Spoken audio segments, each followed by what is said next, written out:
Hey guys, welcome to Rosie's Dessert Spot. In this tutorial I'll be demonstrating how to create this super tall white, black and gold cake.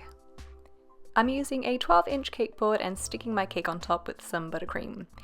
This is a hybrid buttercream, so it's half shortening and half butter. I will link in the description box below a recipe video with a demonstration. And I'm filling in my cake with this buttercream as well.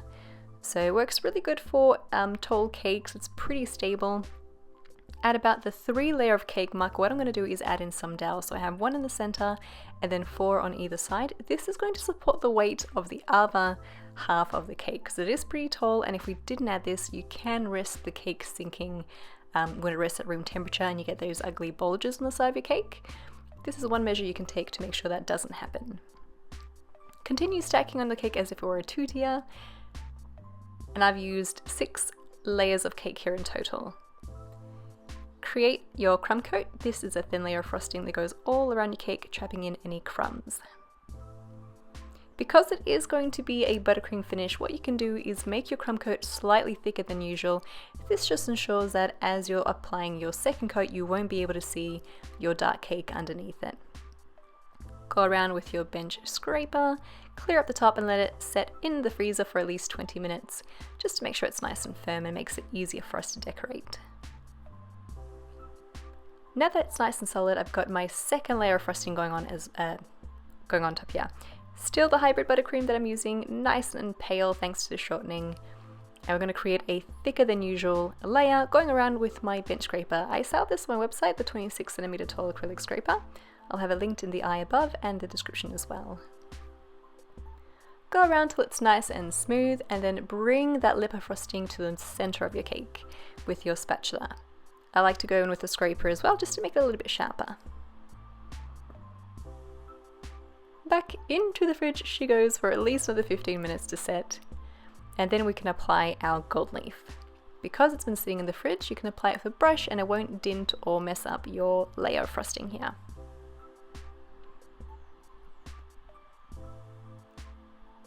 Once the gold leaf is on, I'm going to drip directly over it. So you can see here I've started right at the edge, and what I'm doing to create that pattern is counting. So the very first drip will be 1, the second drip I'll count to 2, the third drip I'll count to 3, and basically that's going to control how long that drip is going to be dripping down the cake, so you can have this really cool triangular looking effect. Let that set, and then for the shards I'm going to be using dark chocolate with a little bit of oil. I'm popping in some black gel food color, and we added oil so that our chocolate doesn't seize.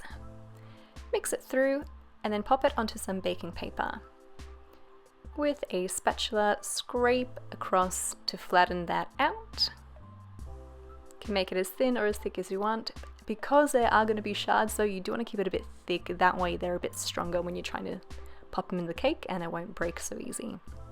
I've used my square comb here to create the stripes, and then let us set for at least a minute or two and go on with your white chocolate. Spread that evenly across. If you were to do it without letting your dark chocolate set first, it will warp, so it is important to let it rest. Once it's completely covered, wait another minute or so and then take a sharp knife and cut out the shape that you'd like for your shards. I've created super tall triangles. Once they've set, you can pop them into your cake. You can push them directly in. I don't recommend that. I recommend grabbing a knife and just cutting some space to fill into the cake. That way there's less resistance, you're less likely to get breakages.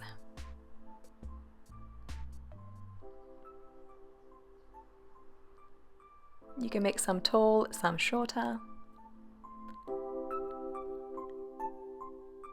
And then fill in at the back with some buttercream. That kind of makes it a little bit more stable. It almost guarantees that it doesn't start wilting backwards.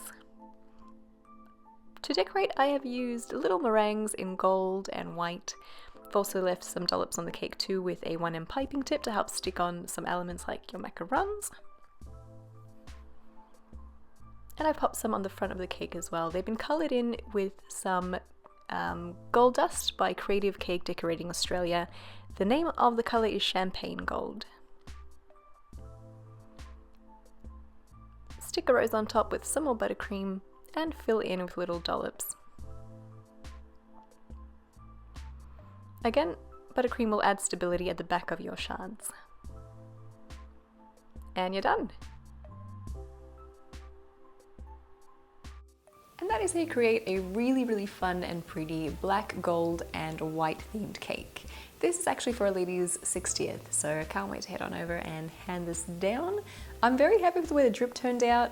I think the black contrasts so beautifully against the white and the gold here. So I hope you guys give this a go, and if you do, please tag me, Rosie's Dessert Spot, on Instagram so I can see your photos as well. If you haven't subscribed, don't forget to do so. We upload a new cake decorating video every Tuesday. Bye for now.